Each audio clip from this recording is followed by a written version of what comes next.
Look at that, 28 pound of Gigantica magic. Absolutely stunning carp, this one. Taken about half an hour ago on a size 6 long shank X, which is quite a big hook, but it really is my favourite rig of all time. So let's take a look at it now. I think it's fair to say that everyone has their favourite rigs. I know I do. So we're going to probe Mr. Ian McMillan, aka Ting Tong now. Very gently, we're going to probe you about your favourite rig, because I believe this is it. If you grab the other end of that. Talk us through that. First of all, where you use it, where you don't use it. If possible, I would prefer, I would use that everywhere I went. Right. If I could get away with it, if the conditions were right and the lake bed was right, but it's not, so. Right, so tell us where you don't use it then. It's probably easier for people to work out. If you look at the manor this year down in Essex, where it's covered in siltweed, horrible, slimy, gunky stuff. Clings to everything. If you put that in there, even though you would get a drop every time with the lead, you would really, in an hour later, be smothered. Right, okay. So it isn't the one for there. For that particular lake? For that particular lake and that particular sort of situation. Right, okay. But for here, clear bottom, or fishing in silt, anything like that, clear gravel. spots amongst weed. Yeah, it's fine for that. Right. Because the way I present my bait, it's got to be clean, really. Right. I don't want no silkweed, especially silkweed. Right. But I don't want no weed to kind of cling up on the rig. Cling to everything. Yeah. Right. Okay. Now this one obviously is tied up for fishing Gigantica, but we fished together a fair bit before, and what you've got on there is pretty much what I've seen you use at Linear. Yeah. At Welly. Yeah, you know, all versions on a theme. Yeah. So talk us through how to tie that then. But it's a simple knotless knot. I use the silicone. I don't tend to use a ring that much. Yep. But I use the silicone to act as a blowback, but to keep the hair in place. So if I do get done, which I know we all do all the time, I'll know it's been spat out, because that will be back up. Right. Up so basically, the silicone will be back like that, and then you know the rig's been played with. Yeah. So you know that something's gone on out there, basically. Yeah. Right. Okay. And that's just threaded on. I take it just threaded onto the hook link. Is that before the knotless knot or after? That's before. Right, okay. And then I get the point of the hook and I just curve it through the silicone. Right, okay. And then obviously put the end of the hybrid soft back through the eye, whip your knotless knot. Right. And then obviously the shrink tube. These little babies, which, you know, they've only been out a short time, but however did I manage without them before? We used putty, didn't you? Because I'm such an OCD freak, I'd be like that, just making sure you putty. No, it doesn't look right. Yeah. But yeah, so a couple of sinkers. Right. Just to pin everything down. Just to pin everything down. And then down to a sort of quick change system. What have you got there? We've got there a little link loop. Right, okay. A very small little quick link there. Yeah. And then onto your hybrid lead. Hybrid lead clip. Now, going back to this, because I know you used to fish the hybrid soft with a loop knot, didn't you? Yes. And you have had that go a couple of times. I mean, probably, if I could count in one hand, in what, 3 years? Well, ever since we've had the soft. Right, we got the first samples of the soft. Right. So, and I wouldn't like to think how many fish I've caught doing it that literally way. hundreds. Yeah, but it was you that said to me, try the link loops. Yeah. And now I'm 1,000,000% more confident. Right, okay. You know, because they do play on your mind sometimes, because it's user error. That's all it is. I don't believe it's the material that is inferior. I think it's a user error on the knot side of things. You haven't tightened it down properly. It cuts through the coating. It grabs. Yeah. And then the sudden jolt will cause it to go. So I think they're all user error, regardless of what people say. It's nice to know you do listen, mate. Right, okay, going back to the lead system, we've got hybrid lead clip on there with a square pair. What's that, 3 ounces? That's a 3, yeah. Right, okay, and you're fishing at what sort of distance? Well, I thought about 70, but you tend to disagree now. I think it's about 90. Yeah, it's a little bit further than that. But them, I'm happy to use them and have used them up to about 120 yards. Really? For me, again, that's the perfect lead. Right. It casts as far as, not as far as I ever want to cast, but in a normal fishing scenario, it will get me wherever I want to be. Yep. You feel the donk perfectly because all the weight's concentrated. You've got 4 flat sides. Got a lot touching the bottom when the leg comes down. Like I say, because it's so concentrated. I mean, I dread to think if you put a 5 ounce one of them on or a 4 ounce, you know, the fish are going to absolutely be frightened senseless when they pick that up. They ain't going to really get away with it, are they? So no. And then just a simple safe zone leader. Yep. Which how would you tie that to the main line? Palmer knot. Right. Or a grinner. 9 times out of 10 I use a grinner. Right. Okay. I have little phases on things, you know. Sometimes I'll go through a grinner phase and sometimes through a Palmer phase. Just personal preference, what you're confident in. Yeah. And one thing I wanted to speak to you about in particular is the length of the hook link, because we know the lead's not plummeting into the bottom out there. The whole lot of that is laying on the surface of the lake bed. Yeah. So why a hook link as long as that? Well, I'm boilie fishing. I haven't even bought a spod rod with me. Right, All I'm doing is boilie fishing. I'm creating an area. There's no fishes out in front of me, so I'm pulling them in or holding them, or they're here because there's bait here. I'm scattering it about. They're actively moving between baits. Right. Okay. So I think a longer rig will work a bit better. And the hook bait, what we got on there? I've got a 20mm bottom bait sal. Yep. With a 10mm Indian Spice pop up. Right. And why are you using an Indian Spice pop up? Because the bailiff has caught loads of fish on it here. I will admit, we bought some over, didn't we, in June for the match. And I've never been big on green baits. No, me neither. But on here, for some reason, they're working brilliantly. Aren't he? Danny has. So he said to me, I spoke to him last week, and he said, if you put one of them out in front of you, you will get a bite. Yeah.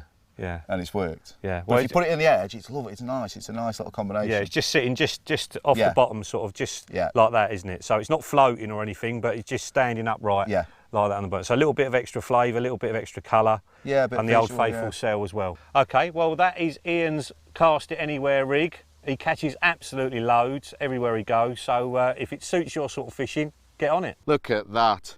23.5 pound of gigantic magic. There's loads of them in here like this, all these scales. Absolutely stunning creature, mate, this one. Get on the long shank X's.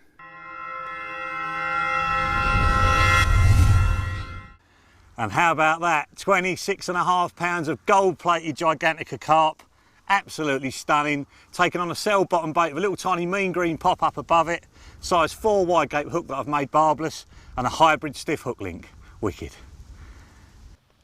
We're going to look at my absolute favourite rigs for open water fishing when there's no weed now. So this first one has probably caught me more carp than any other rig I've ever cast out. Very, very easy to tie and can be adjusted up or down in size to suit different waters in England and in Europe. So to talk you through it, first of all, I've got a size 4 wide gape on there that I've made barbless because it's a barbless rule here on Gigantica. But most importantly, see the colour of the hook. It's PTFE coated in a brown colour that we've matched perfectly to gravel on the lake bed. So nobody else has managed to do this yet, so this is absolutely the first of its kind. And also, we've covered the point up before we've coated them, so the point is uncoated, and that leaves it extremely sharp. And believe it or not, they stay sharper than the point that's PTFE coated. So major, major advantages there. Now, I've tied that onto a bit of hybrid stiff material, stripped the coating away with a stripper tool, and then laid the hook on the uncoated section, made a big loop, wrapped around the hook with the front of the loop once, going up, and then wrapped around again, going down the hook towards the eye, and then pulled the tag end at the front of the hook to pull it all tight. A very neat knot, and one that I got taught years ago that's never let me down. The line's then put through the eye of the hook, always towards the point to help that hook flip over and catch hold. And then onto the eye of the hook, I've put some shrink tubing. This is the clay colour in the medium size, the 1.6mm. That shrinks down to 1/3 of its size and just helps the hook flip over and catch hold. And then up the shank of the hook there, I've got a small size rig ring, and I've just tied a simple overhand knot in that to lock it in place. And then the hair is measured up against the size of the bait to get that right. I normally tie them a little bit too long and then do a second overhand knot in the loop of the hair, and that shortens the hair down and helps keep that bait still on the hair as well. And then moving down the hook link, I've got 2 sinkers there, 2 tungsten hook link weights, part rubber, part tungsten. We've had them made so they even slide onto this stiff material really easily. Sometimes you have to wet them a little bit before you pull them on, but they will slide on there, and they'll just help to pin that down. And they're also gravel coloured, just like the hook link. So everything is matching perfectly on a gravel bottom that we're fishing here. And then moving down to the other end of the hook link, this is my favourite bit, the sexiest bit. It looks very insignificant, but we've been working on these for absolutely years, and I'm pleased to say we've finally got them right. That's a double barrel crimp there. Basically, you pass the hook link through one of the barrels, round the link loop, back through the other one, pull it up tight, and then use this little fella, a crimping tool, and you just squeeze that crimp down, and it grips on there so tight that you get a much higher breaking strain than you would if you tied any knot. We rate this material at 20 pounds. If you tie a grinner or a half blood in it, that's what it breaks at. With a crimp, it breaks at 32 pounds. So it's just never ever going to go. It's so simple to do, and you can get the hook link exactly the right length. So watch out for those. They are going to revolutionise how you tie rigs, especially the coated hook links, but it will work on things like IQ as well. So that's my favourite one, probably 8 inches long, The lead's not plummeting into the bottom at all, but because we're boilie fishing, it's a little bit longer than I would normally use because the fish are moving quite quickly between the big spread of boilies. And to help that hook go in the fish's mouth, I've just drilled that 22mm cell hook bait out, probably 2/3 of the way through, and then filled it with a 6mm cork plug, and that just takes some of the weight of the hook away. It's not a slow sinker, the hook's still going to be laying flat on the bottom with the bait just ever so slightly above it, so no different from the free offerings, but it just helps it to fly in just that little bit easier. So that's the first one. Just basically another version there. That's what's doing the business on this lake at the moment. These little green pop-ups we call mean greens. They're actually mainline Indian spice pop-ups. Used them just for a laugh really, to be honest. Kev sent us some. We thought we'd chuck one out, caught a fish on it straight away, and that's what Danny now uses exclusively on here. And I've had loads on here myself using exactly that combination. Again, not slow sinking. It's just gonna sink so the hook's laying flat on the bottom. The bait will just be sitting like that. So it's not up in the air like a pop-up is. And that is working extremely well, and everything else on there is exactly the same as the last one I've showed you. And then if you want to use an even lighter hook bait, then that's the one that I recommend. We've got a KD style setup there, so I've still got a size 4 wide gape. I've interned the eye a little bit more on this one just to help it flip over and catch hold, because I'm not using the shrink tube on this rig. And then the hook baits, I've got a larger mean green pop-up, that's an 18mm one, 22mm bottom bait, and you can see I've sliced a little bit away of each one there so that it just sinks nice and slowly. The hook will still be lying flat. If I put that on my finger, it will sort of sit like that. So the hook's laying flat on the bottom, but the bait is just sort of hovering above it. That flies up into their mouth really easily. Because the bait's weightless, that hook flips over and catches hold really quickly. So on the other ones, I've used a shrink tube to help it flip over. On this one, I've used the buoyancy of the bait to help it flip over. So that's what I recommend for open water fishing. Scale it up or down for UK fishing. I'll probably go down to a size 8 or 10 wide gape if I was in the UK, and you could scale it up to a 2 if you're fishing the big waters in France and the other countries in Europe. So that's the hook links. Let's have a look at the lead systems. The lead systems that I prefer on these kind of lakes where the bottom's hard, clear, no weed around, no snags, are running rigs. And the reason for that, I think the fish find it much harder to get rid of them. Once they've picked the lead up and the lead starts sliding away from the fish, it's very, very difficult for them to get rid of the hook. So to show you the swivel lead version first, that's it. I've got a 4-ounce swivel distance lead on there. Easily cast, so well over 100 yards. I mean, that 4-ounce, I could probably get it 140 with the right kit. Very good anti-tangle system as well. And all I'm incorporating there is one of our gravel coloured safe zone leaders. And what I've done is cut the swivel off the end of that safe zone leader and just replaced it with a quick link.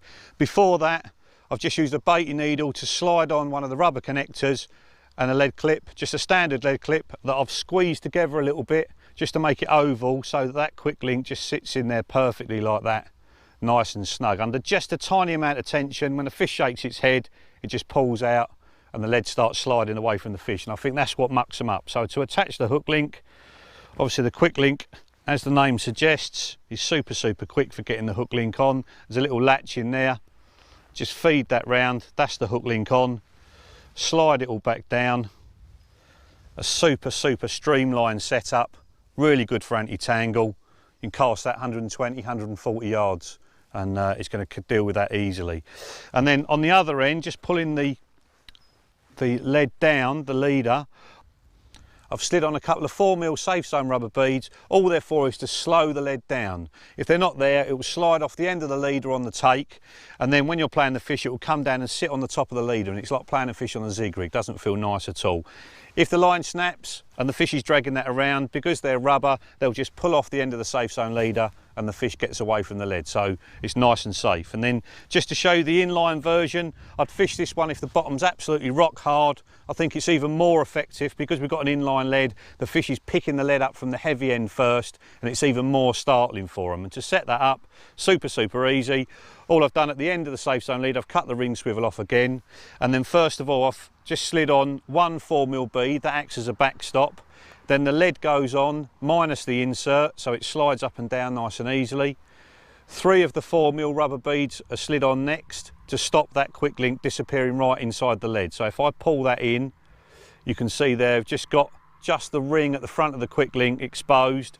So to attach the hook link, let's get that one there. exactly the same as before.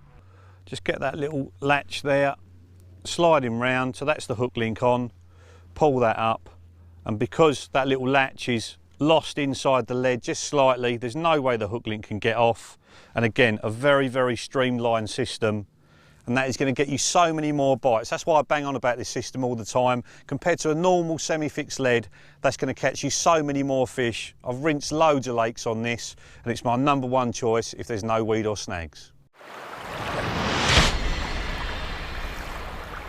34 pound of Gigantica stunning carp. Look at him, he's absolutely beautiful. We've started off by just trickling a bit of cell in, 20mm bottom baits I'm using, and I'm fishing at a real comfortable range, probably about 80 yards. So I haven't got to fish at extreme range, I'm just holding the fish in one area. The bottom is really flat, so just pick a range that's comfortable for you. And after every fish, I'm topping it up with about 1 kilo of cell. So all's well in tongue wheeled, but more importantly, there's no mud. We're going to talk bite indication now, and I want to talk you through the features of the Delkim buzzers. I've used Delkims for probably 10 years or more, totally sold on them, never used anything else since I started using these. First of all, we're going to look at sensitivity. So looking at the blue Delkim first, how about this for sensitivity? Look at that. Just a tiny amount of movement on that bobbin there, and I'm getting all that indication. Now in this situation, that's too much.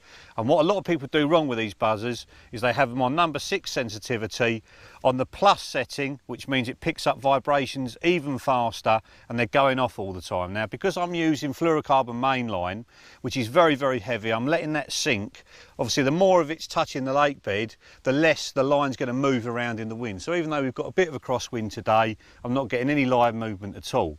If I was going for something like adrenaline, which doesn't sit as low in the water, I'd be getting more false bleeps than I am on this. So even on the plus setting on 6, I'm not getting any false bleeps on very, very light bobbins. I've got the night lights on there, still not getting any. But for a full-blooded take, that sounds like a full-blooded take, you know, and I'm only moving the bobbin a few inches. So straight away, I would move it onto the minus setting, which basically means that the little V vibration sensor that's in there that takes a little bit more before it starts to go. A little bit more vibrations needed to actually set it off. So straight away, it's a little bit less sensitive.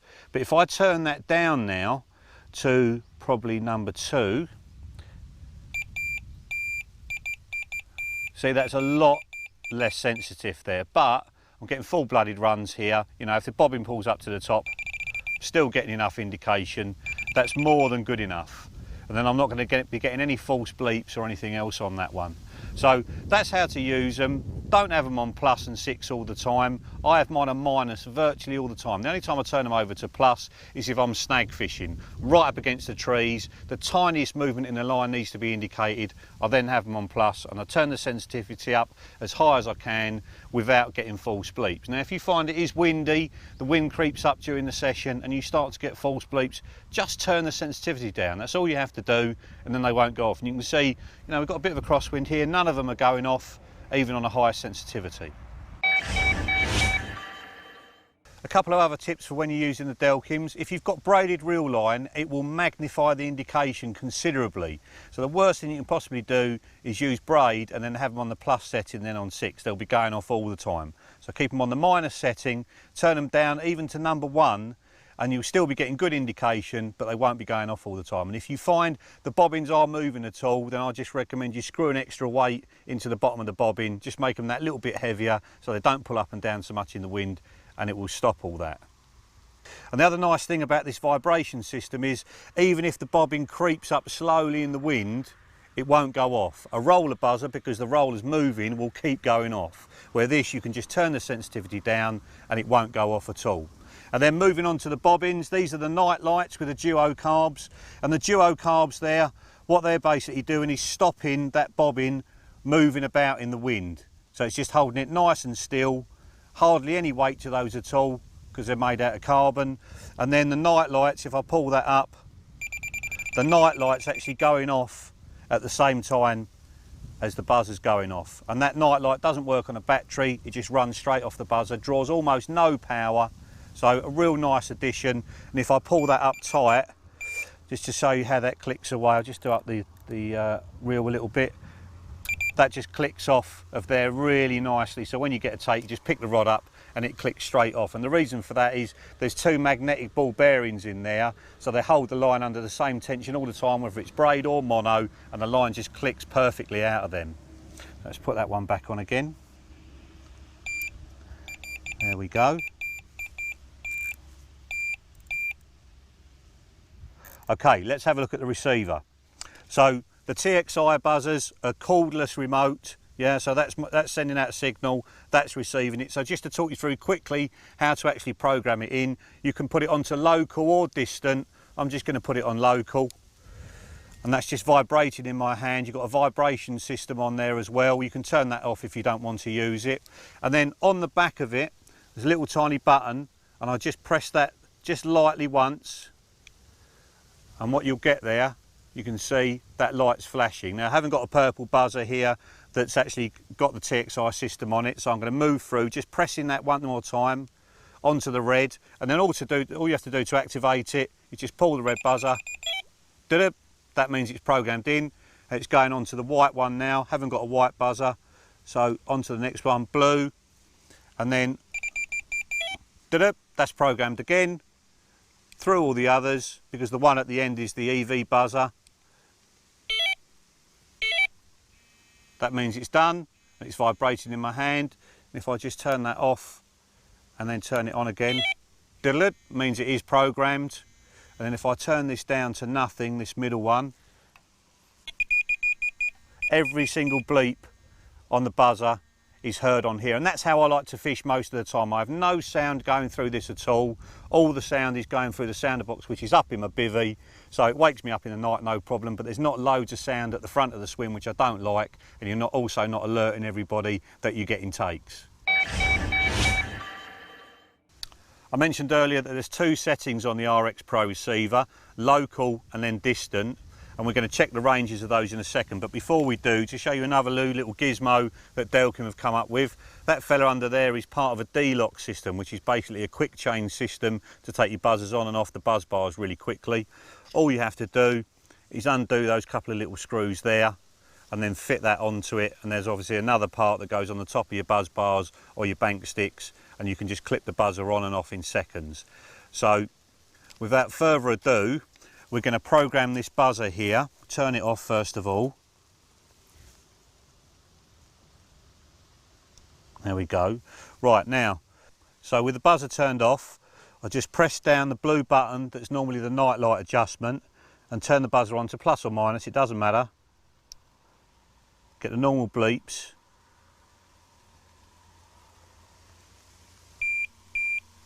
There you go. So that's going to carry on going off. So I'm now going to do a runner and see how far away I can get on the local setting.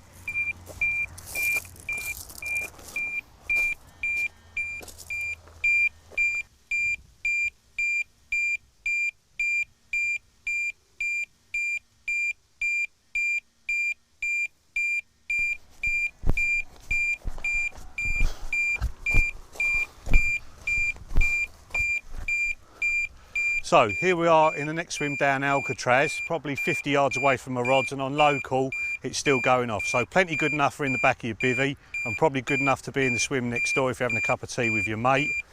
If there's trees in the way, it is cut down quite considerably, so you need to bear that in mind. But what we're going to do now is just switch that off, put it onto distant, just wait for that to pick up the signal again, and then we'll see how far we can go on distant.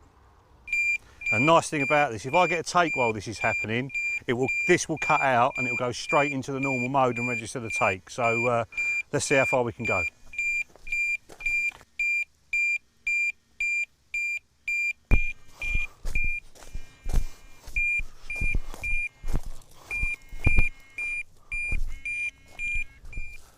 And here we are in the beach. I'll turn this off now because it's obviously working at this range.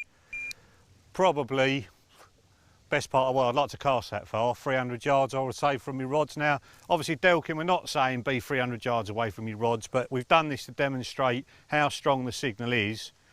so that if you're bivvied up in trees on a big French reservoir or something, you know that you're still going to get a signal even if you're 50 yards away from your rods completely enclosed by the trees. And this little fella, if you use it on local all the time, will give you 6,000 hours of battery life. A little bit less if it's on distant because it's sweeping faster then and looking for a signal more quickly. But if you have it on local, 6,000 hours. That is monumental for battery life. So that's the receiver. Let's have a look at the night lights. The night lights on the Delkims have got 5 settings. The first one is the default, so when you turn them on, they will glow normally bright. And as you see there, your night light is going as well. And then they'll go out and there won't be any night marking at all. So let's just let that go out and then we'll do the next one up. Should have 10 seconds of latching there before it goes out. Okay, one bleep is low on the light, and then can you see there we've got night marking, so the bobbin is glowing and also these are glowing on the top there. So a lot of people like to use this because if they're in the bivvy away from their rods, they look down, see that glowing and they know the buzzer is on and working. Personally I don't use them, but a lot of people do, and it does definitely help. So the next one is 2 bleeps. Super bright, so, and then off completely. And then the next one, 3 bleeps, super bright again on the bobbin, and then we should go to night marking as well, so you can see we've got a very faint glow. And then 4 bleeps is low and then night marking. Okay, so if you want to see, say you're fishing on a river and you want to see whether the bobbin's moved at all because you're hitting little tiny bites, that would be the one to have it on, because on low it's not blinding you, so you can still see if the bobbin's moved, and then it goes back to that again, so you know the buzzer's always working. So they're the 4 settings. The night lights, as you can see, pulling that, they work exactly the same as the buzzer, so it's entirely up to you what setting you put them on. If you turn them off and turn them on again, go to the default setting, which is the one I use, which is normal brightness on the LED and then no night marking. And then moving over to the final one, the Delkim EV, that's the cheapest one in the range, hasn't got the cordless remote system, but you can upgrade it to get that.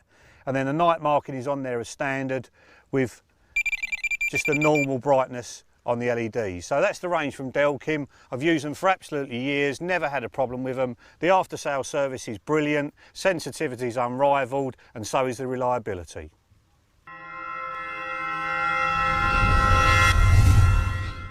And here we have the Chod rig. You certainly will all have heard about this in the last couple of years. It's been very, very prominent in all kinds of angling media. Very successful rig, probably a little bit overused now. It's become very fashionable. You still see a lot of people fishing it slightly wrong, so I'm going to show you how I like to tie it up and also talk a little bit about how and when to use this rig. It's been around for a very long time now. As I said, it's been very, very popular of late. But really, I think the original Chod rig was designed for fishing in silt, and now it seems to have been adapted by anglers who want to get around bad weed problems. Now, that makes the rig a bit of a no-go area in my opinion. A helicopter rig in weed, and it's always fished helicopter style, is going to cause you problems. And if you've got loads of weed growing high off the bottom, 3, 4, 5, 6 feet off the bottom, a Chod rig is not going to help you get magic presentation all of a sudden. It's not the secret to fishing in thick weed.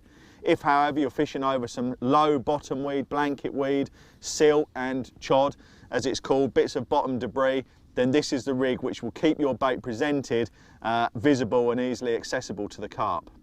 Now I've mounted this onto a safe zone leader. As you can see, the ring of the swivel is onto the leader to give the rig lots of movement, but also in the event of a lost rig, it makes it much safer because the ring slides up and off the leader very, very easily.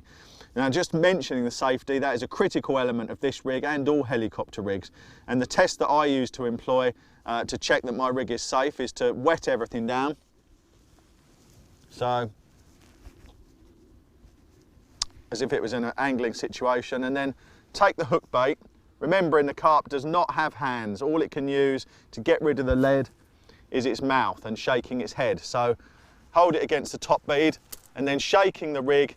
There you go, one shake only, and all you're left with is the hook link section. So always make sure your helicopter rigs work properly by giving them a good shake.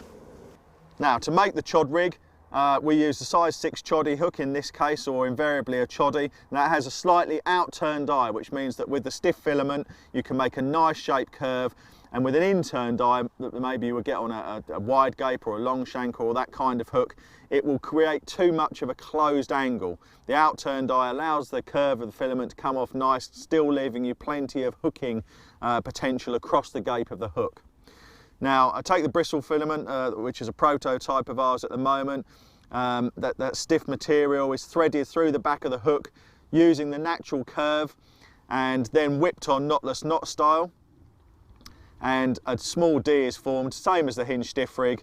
A little mini rig ring is put on, and then that's blobbed off with a lighter to secure it. At the other end of that section, I have a size 11 ring swivel, again with the ring onto the leader, as I said. And if you're fishing this rig on a safe zone leader or on the line, as is quite popular at the moment, add a bit of putty, check your rig in the edge and make sure that it sinks down without holding the leader up off the bottom, because like the hinge stiff rig, it's very important to use a very, very buoyant bait with this rig. Again, this is a cork dust and cork ball pop-up. You want that rig standing up nice and straight for as long as it's out there. So that's the Chod rig. I've used this for many, many years now in all different lengths and different types of bait. You can use it right up to 4 inches. I've had a lot of fish doing that, or down to this, maybe a little bit shorter. I don't like to go too short because I don't think you get great hook holds. You can use bright baits or dark baits, use it as a single hook bait rig, or use it over a light bed of bait. Basically, you can cast it anywhere. If you feel the lead hit the bottom, you know that you're presented and you're going to be fishing well with a chance of a bite. That's the Chod rig. That's how to tie it properly.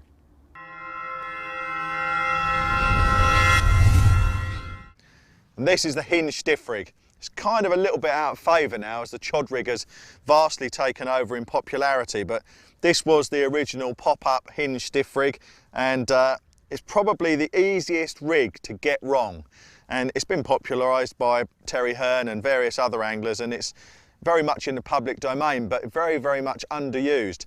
And I think even though a lot of people have read about it in magazines or seen it in books, very few anglers have actually taken it and made the rig their own in terms of using it to catch numbers of fish. And I think the reason for that is because it is so difficult to tie properly, or it's easy to get it wrong. So I'm going to show you how I make this up. It's a critical assembly, and talk about where it's best used as well. So first of all, the boom section itself, I like to tie that from 25-pound IQ, and there's a loop in either end of that, which are to give you the hinges, as the name is given to the rig. It's got 2 hinges at either end, which gives some movement to what is otherwise a very, very stiff rig. Now, the first loop, it's a figure of 8 loop knot, is tied to a ring swivel through the eye, because remember, this rig is always best fished on a helicopter type setup. Now, the reason for that is because it allows the rig to ride up and lay flat on a soft bottom. If you fish it with a lead clip or an inline lead, definitely not the one, because the lead will take the stiff part of the rig into the soft bottom and it will cause the link to stick up at an angle. So stiff hinge rigs and helicopter rigs go hand in hand together.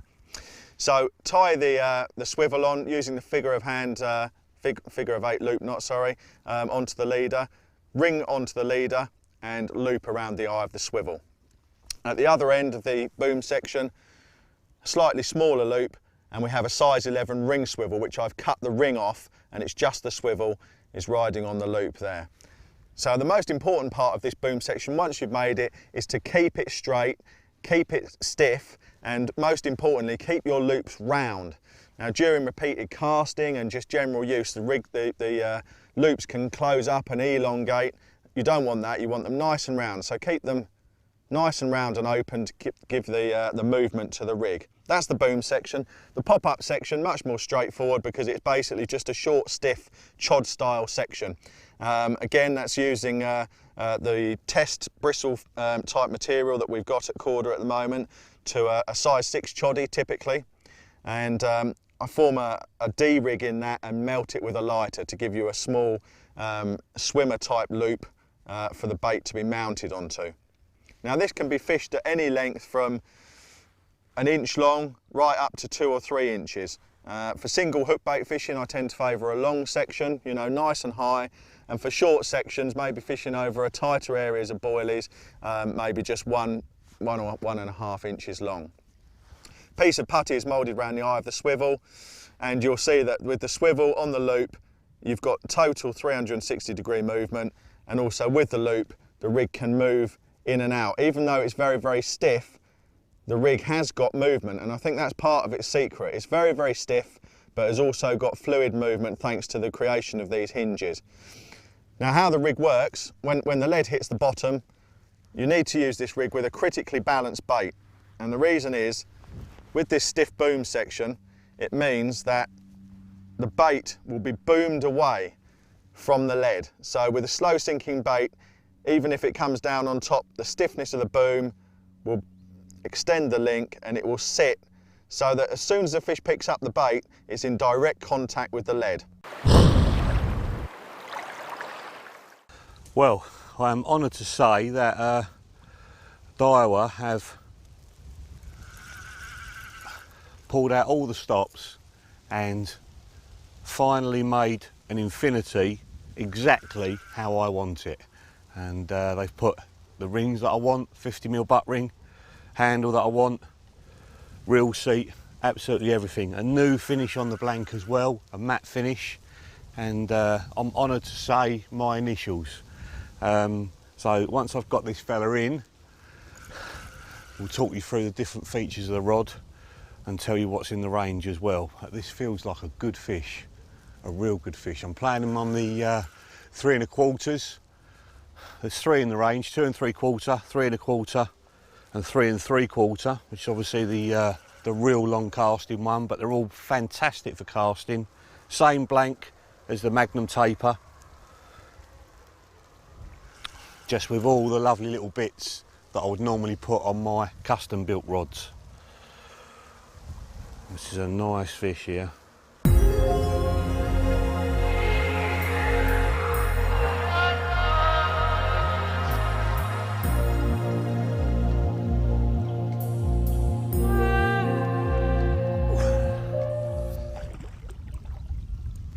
Yes, you are mine. Get in. Come on. Wicked. Another one tamed on the Infinities. And there she is. Look at that. 30 pounds, 4 ounces of Gigantica mirror carp tamed on the DF Infinities. Let's have a look at them.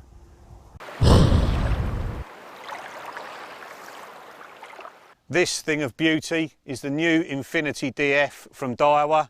DF for Danny Fairbrass. I'm very proud to have my name on a rod, and they've built it exactly to my specification. So this one is the 3 1/4. It's the one I'm using in this part of the session. I'm only fishing 70 yards out, so I don't need the heavier set of rods, but these are absolutely beautiful for everything, probably up to about 140 yards if you're using 12-pound adrenaline and a leader. I prefer fluorocarbon for most of my fishing, and these will fish super accurately up to 100 yards with fluorocarbon. And that's the thing about a Daiwa rod. Any of the ones in the range, when you cast it there, it goes there. A lot of people say, well, every rod does that. Well, it doesn't. Some rods you cast there, and it goes there, 2 foot to the right. For some reason, these Daiwa rods just put it exactly where you want it to go. And that's why I've used them for probably the last 10 to 15 years. So to talk you through the rod itself, starting off with the butt cap there, got a lovely stainless butt cap on there, and then a super slim handle that Daiwa have turned down for us to make it look as slim as humanly possible. That feels really lovely on your hand there. Then moving up to the reel seat, we've got a bit of stainless on there, just a very thin stainless collar, a nice Daiwa black reel seat, and then a little tiny bit of Duplon on the front, and then another little bit of stainless as well. And then moving down to the logo, the same Infinity logo that we all know and trust, and then the DF for my design. And then moving further up the rod, you've got a line marker that's a foot up, so if you're using it as a marker rod, then that tells you you're a foot away from the reel. And then up to the eyes, 50mm butt ring, which I think is really important if you're casting a long way, and that's as far up the blank as you can possibly get it. And I think that reduces the twist around the ring that you get sometimes when it wraps around on the cast. The further away that ring is from the reel, the less chance there is of that happening. And then the next one down, a 3-leg 40mm ring, and then down to a single leg 30, single leg 20, single leg 16 and a 16mm tip ring. And having those single legs on the tip of the rod just makes the rod lighter. And that's one of the other things you'll notice about all the Daiwa rods, but especially the Infinities, they are so light in the tip. And that's what makes them so easy to cast. So the reel I'm coupling that with is a tournament ISO. That's what I use for probably 90% of my fishing. Used these for the last few years, loaded up with fluorocarbon. That is a beautiful set of rods for medium to long range fishing. So that's that one. If you're going to absolutely blast it, let's show you the animal in the range. That is the 12-foot 3 3/4. They all come in 12 foot. There's a 2 3/4 as well, which is a brilliant rod for lighter lines, smaller hooks, fishing up to about 100 yards. But if you've really got to blast it, then this is the one. How far this will go is up to you. Personally, with a leader, I reckon I can get a baited rig with 10 pound adrenaline and a leader, probably 150, 160 yards. With braid, I can probably do 170. Really good casters might get it close to 200. Absolutely fantastic. And the thing about all the Daiwa blanks, especially these Magnum tapers, they've got a real fast recovery. So when you cast, the rod bends through and snaps back straight really quickly. So the line can leave the rings and absolutely sail out there. Rods that are bouncing backwards and forwards are just slowing the line down. And that's what makes these blanks so effective for casting a long way. And then the reel that I've got with this one, it's my old faithful Baziers. I've used these for absolutely years. These have had some real punishment now. Got spare spools for these as well, so I keep fluorocarbon on one set and then adrenaline on the others. So if you've absolutely got to blast it, that's the one that I recommend. If you're fishing up to about 100, 120 yards, pick the 3 1/4.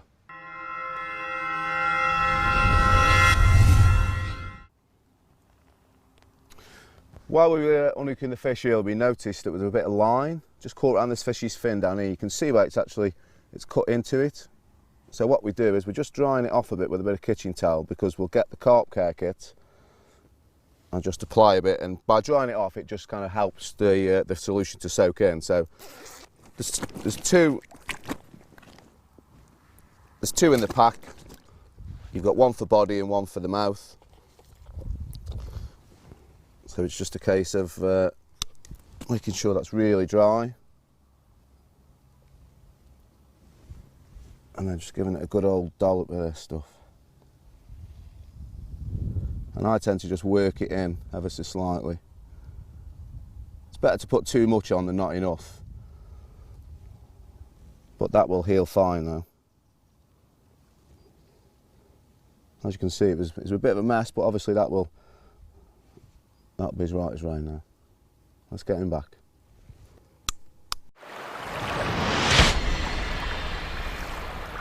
.3610 of stunning French gigantic mirror. Absolute peach this one. It fought like a demon. About 3 foot long this one, but they're proper on the bait. The cell is really working at the moment. I'm really getting through it, but they're loving it in it. So get on the cell. We're going to talk bait now, and it's fair to say that you are a boilie devotee, isn't it? Yes, so if we can get a little bit of information out of you about what you've been doing recently, fishing-wise. This season, English fishing, what you've been doing? Essex Manor. Right, okay. Your neck of the woods. Yeah, and how was that to start off with? Absolutely horrendous. Yeah, I heard on the phone that you were going to give up fishing. It nearly beat me to pieces until I discovered the Chod rig. The Chod rig, and then it all changed. Oh, it's transformed me fishing, yeah. Right, yeah. Right. And what bait are you using down there? Cell. Right, okay. Reason? Because loads of it went in last year, right. or enough went in. Right. Other than that, I would have stayed on Activate. Right, that's a very repetitive answer. Every time I ask you that, every time we do a TV show, why do you use that? Because loads of it goes in. Is that a common thing with you? Well, you don't go against the grain, do you? Really? You don't. And well, I think that's a good thing, personally. Why try and compete with loads of new bait going in when they already like one that's already been introduced? Yeah, absolutely. You know? Frimley, the Pulse. Right. We stoved it in because people had stoved it in before and they love it. Yeah, right, okay. And when you're fishing at Manor, what sort of size baits are you putting in? Started off with 10s. Right. Because it was all fishing on the shelf, on the marginal shelf. Really close in. So, and there's loads of silkweed. So the 10s, I kind of figured just hang up at different sort of levels of the silkweed. Some would drop, some, but of late, 14s. Right. Lots of them. Right. Proper fishing. Right, okay. And Frimley? That was fishing over 10s, right, but baiting up with 14s, just so I could get more poundage of bait out into the pond quicker. Right, okay. And then prior to that, welly, I suppose, was one before, Yeah, was welly, it? yeah. And what were you fishing on there? Activate. Right. 18 millers, double 18s on the hook. Right. Big long rigs, big hooks, big long airs. Right. Proper fishing. Because that's what worked there. Yeah, yeah. It's not a particle water. They've been reared on boilies. They love boilies. And I only went with Activate on there because I knew it would have been in at some stage in the past 10 years, like it has in every lake. Very important question for you, because a lot of people are not in the privileged position that we're in where they can get their bait for free. If you've got to pay 10, 11, 12 quid a kilo for your boilies, you're just going into the tackle shop as normal and you're going on a 2-night session, how much would you put out when you first got there? Presuming it was 3 rods, it's a bit of a tricky question because it depends on your budget, doesn't it? It does, yeah, but what's the minimum you could get away with? Put it that way. Stock, if you say someone like Sandhurst, quite a good stock in the fish, a lot of big uns. I would probably spread a couple of kilos over 3 rods, but I'd fish all 3 quite tight. Right. To make kind of make the most of me little bit of money I've got, or whatever money you've got to spend. Okay. And then in that same situation, when would you put more in? Once I'd had a bite. And on a place like that, I would. Right. And how much more would you put in after each bite? Probably 100 baits on something like that. Right. Okay. Get a bite, another 100 baits. It's like the spotting, littling off, and you work the swim, don't you? Really? Right. Okay. And what makes you decide on the size of boiler you're going to use? Distance. Right. Quite possibly. Yeah. Frimley, it was all quite short, so 10 millers were fine. The Manor, 10 mils are fine. Yeah. But distance really would be a factor. Right. Okay. If I want to fish it 100 yards plus, it would have to be 18s, just purely because 14s don't go that well. No, they don't get that distance in a stick. Right, okay. All right, well, sound words of advice from Mr. Tong. He's used loads of different mainline boilies, caught on every single one, on pretty much every lake he's fished, so very good advice from him.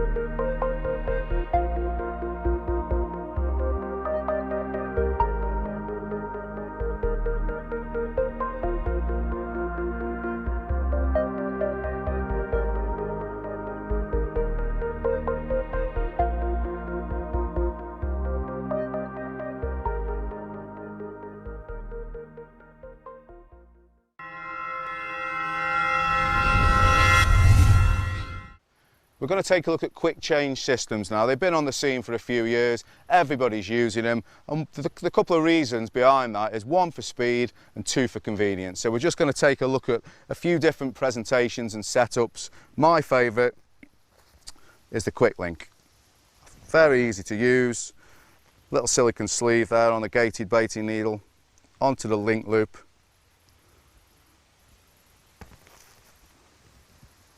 And then onto the little gate like so. I just moisten the whole lot just so the silicone sleeve goes over a bit easier.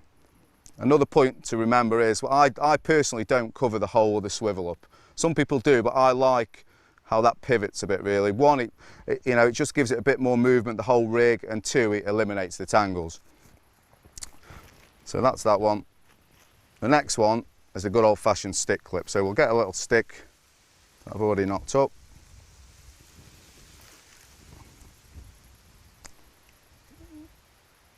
On to the rig.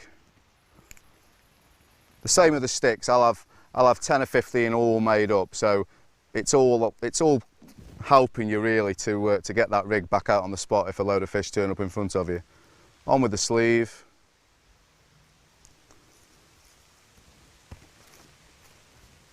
And then onto the stick clip.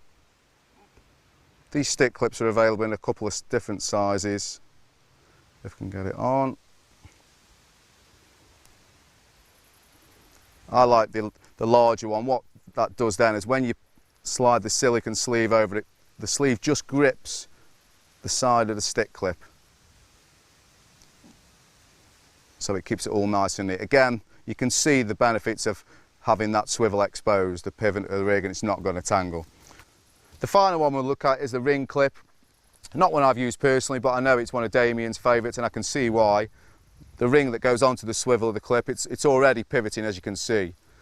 So I think that's why Damien likes it. He's a bit crafty with his rig, so that's why it's one of his. But yeah, as you can see, there's 3 different varieties of swivel, and they're all designed to do the same job. So just pick one that suits your fishing, and you can get that rig back out on the spot even quicker.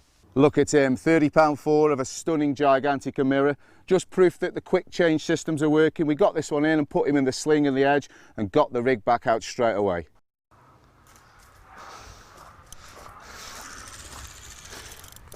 Right, before we go any further, I'm not worthy!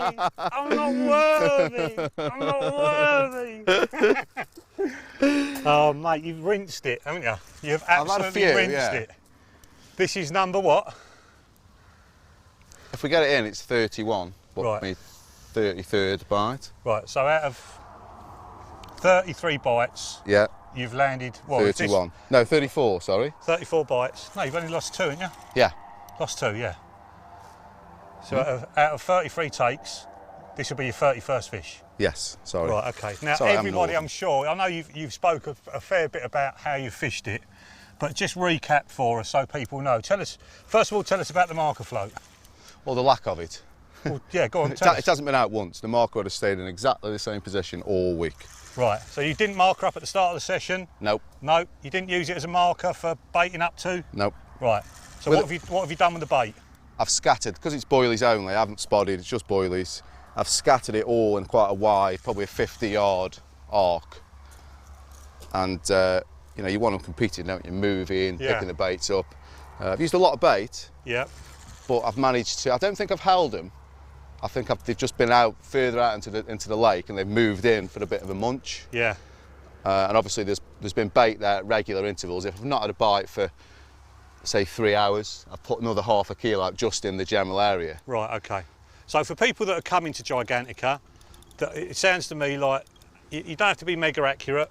No. You don't have to pick a certain spot on the bottom. No. Just get a reasonable amount of bait in and keep it going. Yeah, you want a good quality bait. You don't need overcomplicated rigs, because if they turn up on you, you'll catch them. Yeah. On a very basic rig, just something that you trust, that works in a very English style of fishing, really. Yeah, it is. You know, you don't need to be using size 2s and 28mm boilies. You know, you could come here with English tactics. Yeah. One thing I would say though, 20mm baits. Yeah. You don't want smaller than that because of the bream. Yes. And if you're fishing it right the way out, you can get them out in the stick a bit easier, can't you? 18s or 20s. Yeah. I'm the wrong side of you there, mate, and so I'm going to... You go that side, yeah. Yeah, I'm going to go around the other side of you. Although he'll probably go under the line. Oh, it's common. Common. Nice fat common. Oh, seen the net. Or you. Or me, yeah, probably me. Yeah. He's about ready, isn't he? So, as Adam would say, it's not brain surgery. Yes! Yes! Get in! Put it there, son. Number 31. Really good angling, mate. You've showed us the way. And there we have it. Another stunning mid-20 common from Gigantica. He's got some growing in him, this one, hasn't he? He has, mate. He's quite a thick fish, isn't he? There's loads like this in here. He must have been thick to pick your rigs up. 31, no, what is it? 31 to 10, yeah, I know. No hook marks in the mouth at all. Another cell muncher. Double 18mm, this one. Excellent, excellent. Right, we're going to get this one back and we've still got one bigger to show you. Well, I think after a haul like that, the last word has to go to Mr. Tong. Mate, I've had a really good week. I've had an unbelievable catch. Yeah. Far more than I thought I would catch. But yeah, good fishing, good food, and you can drive to your swim.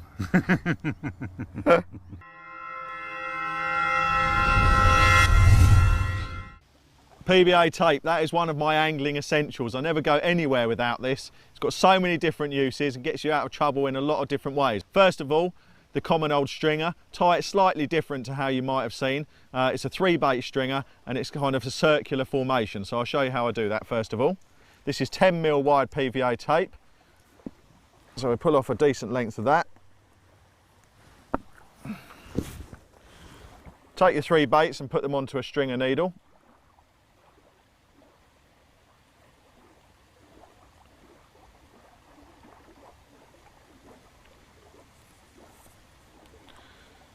Put the PVA tape in the clasp of the needle and slide the baits down onto it.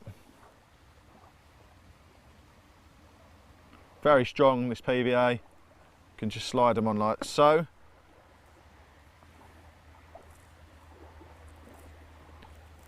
Lovely. Okay, so there you go, 3 baits on the tape like that. Push them up together for this type of stringer, like so. And then I've got a rig ready to go here, which is a 20mm bottom bait, size 8 wide gape, and some hybrid material. I'm going to tie the stringer around the hook link, and I'll show you why in just a moment. If I just lay this down here so it's easier to tie, we're going to pull the stringer in a tight circle. So hopefully you can see that. So the hook link is running through the centre of that triangle of baits that I've got there. So I'm just going to tie this off.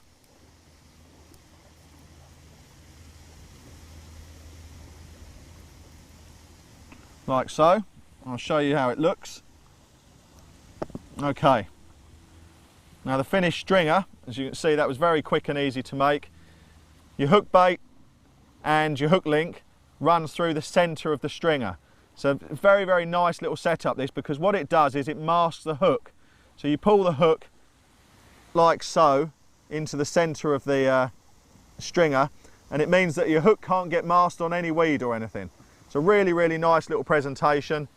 Casts reasonably well, and because the bait, the stringer is actually tied under compression, as you can see, these small bits of PVA are nicely exposed so they'll melt, but because the stringer is tied tight, when it melts it will break apart and the baits will become spread nicely around the hook bait.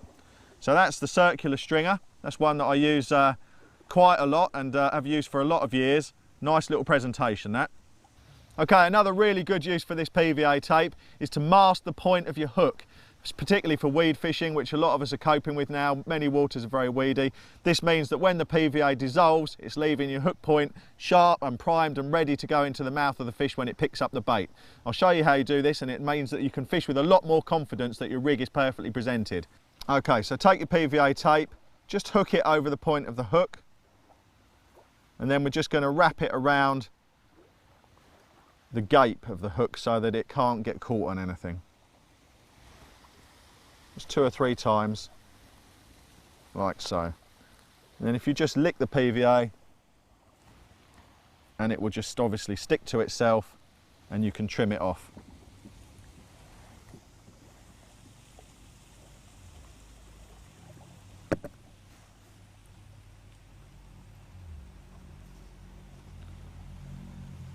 And there you have a completely protected, completely masked hook. That will obviously dissolve completely away. This tape leaves no residue. You're not going to have blobs masking your hook point. You don't need to worry about that. You'll just be left with a perfect presentation on the bottom, fishing weed with confidence.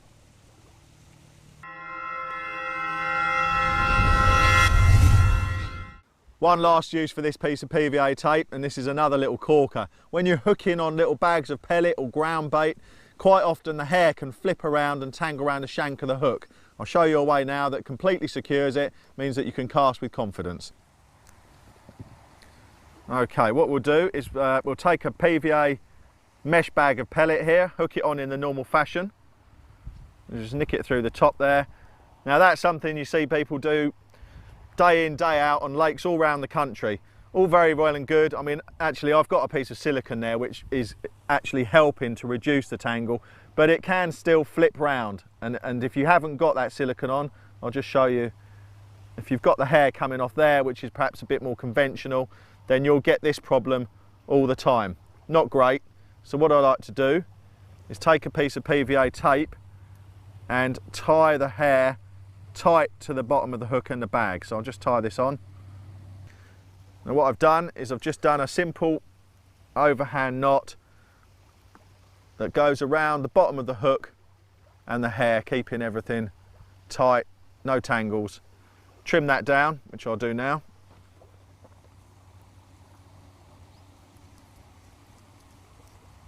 Two overhand knots is more than enough.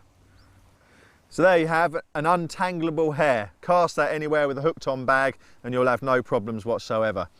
Now I've got another use for PVA tape, but unlike the actual film tape which I've been using, this one uses a woven tape. Similar, it's kind of like PVA mesh, but it's a lot stronger. And we need something a little bit stronger and a little bit stretchier, because what I'm going to do now is tie the lead off so that it can't come off. Now, we all like to use lead clip systems.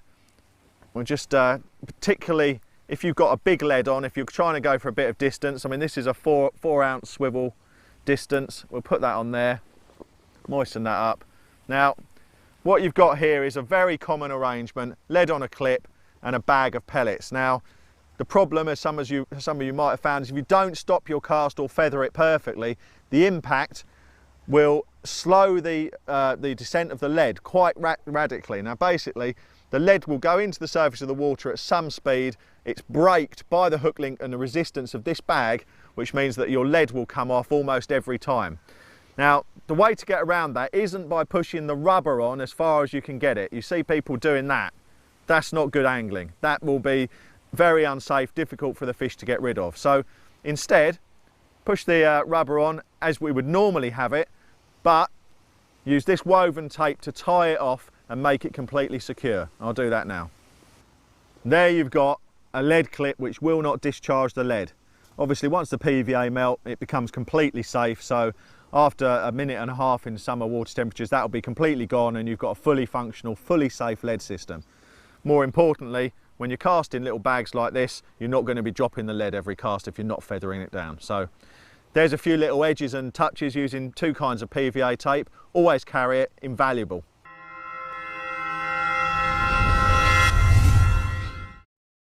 Adrenaline, not a new product this one, but one that's firmly established itself as a market leader in fishing lines.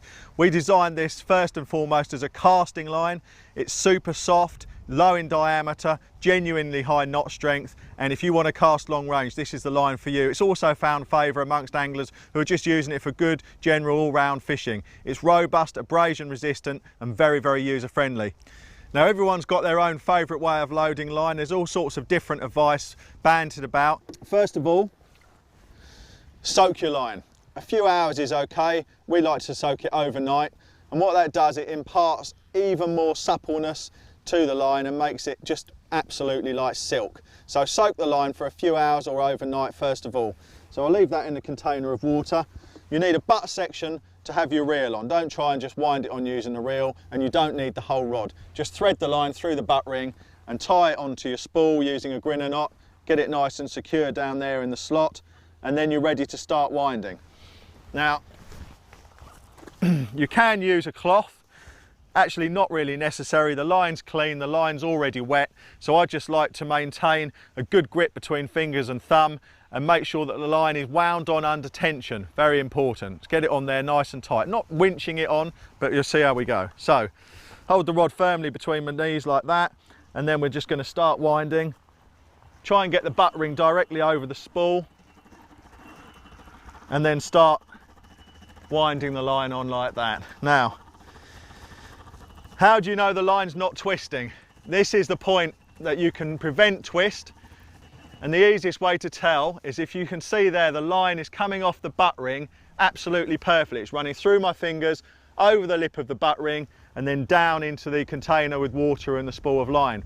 If the line was twisted, it would twist once or twice around that ring. So when you're loading, stop winding after a few turns and check to see whether it's twisted around the butt ring. If it looks like that, carry on. If it's twisted, all you need to do is turn the spool over the other way. Now, Adrenaline is spooled so that the label side, the uppermost side, is the right way to load it. But if you're ever loading any kind of line, it's a good general rule just to check that you're not winding twisted line onto your reel. So we can see that's okay, so we're going to carry on loading. Now, to make the job of loading line easier and to take some of the guesswork out, what we've done, there it is, there's the first one. Now, you can see that little label there says 750 metres. Now, we've got 3 labels on each 1,000 metre spool of line, and they're placed intermediately at 250 metres so that you know how much line is left on that spool. It's not guesswork. So now we know that says 750, so we've got 250 already in place. It's going to take a little bit more, but when you go to load your other reels, you're going to have a rough idea of what you've got left, so you're not halfway through loading a spool and then suddenly running out of line. So I'm going to pull this label off and continue loading the last bit. Now we're nearly there now. Okay, so when you finish loading your line, it's very, very important to bed it in properly. And I do that by putting on a lead, 2 or 3 ounce lead, and doing increasing distance casts. Start off with 20 or 30 yards, just a little flick, then 40 or 50, and so on. If you go for a big cast straight away with a newly loaded spool of line, you're going to have a disaster. So get the line wet, get the tip down in the water, get the line nice and wet, and get it wound on under the weight of the lead during retrieval, and then the line is ready to use. And you'll also find that it will come back down level with the lip of the spool, because we slightly overloaded it at the start. So there you go, that's ready to go now. We've got a rig on. Everything's ready to go out to the spot. So I'm going to show you what I do to get the line down in the water. I'll show you the back leading process, and I'll get this rig out onto the spot first.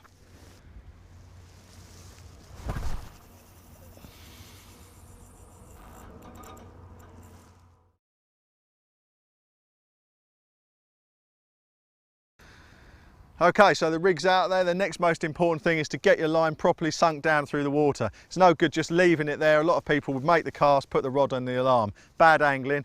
We're going to get the line sunk down through the water. So to do that, I'm going to get down, get the rod down, sink the top half of the rod down through the water, and take the line in your fingers and just pull it down tight. You'll see 2 V's out in the water. It's a bit choppy today, but when it's flat calm, you'll see a V going away from you and one coming towards you. That's the line sinking through the surface. When the 2 V's meet, you know the line is properly sunk through the surface film. What I'm going to do next is put on a back lead. So to do that, I'm going to open the bail arm, put the rod behind me. Now we've redesigned these intelligent back leads at Korda, and they've got a new clip system, which means that you cannot lose them when they're on the line when you're playing the fish. Basically, it locks down into the sleeve like so, but of course still breaks apart should the need arise. So to get that on the line, we're just going to clip that over there, push it down into the sleeve to lock it in place, bring the rod up, close the bail arm, and the lake bottom here is very, very flat, and it's quite deep all the way out to the rig. So I'm just going to wind that back lead across the surface and then open the bail arm, and it's going to drop nicely down the bottom of the shelf there in about 18 foot of water. You can see the line peeling off there. It's just hit the bottom now, and that's it. We just tighten that up, make sure it's completely sunk, and then get the rod on the alarm. Well, how about that then? Really, really pleased with this. An absolute corker, like an English fish in France. Just totally stunning. Another one, long range, really on the long chuck using my new Infinity DFs. Absolutely fantastic tools. Black Beziers if you're a tackle tart, and engineering is amazing too. And the Adrenaline, of course, to get me out there. Really, really pleased with this one. Like I say, it's like a fish from back home. Stunning.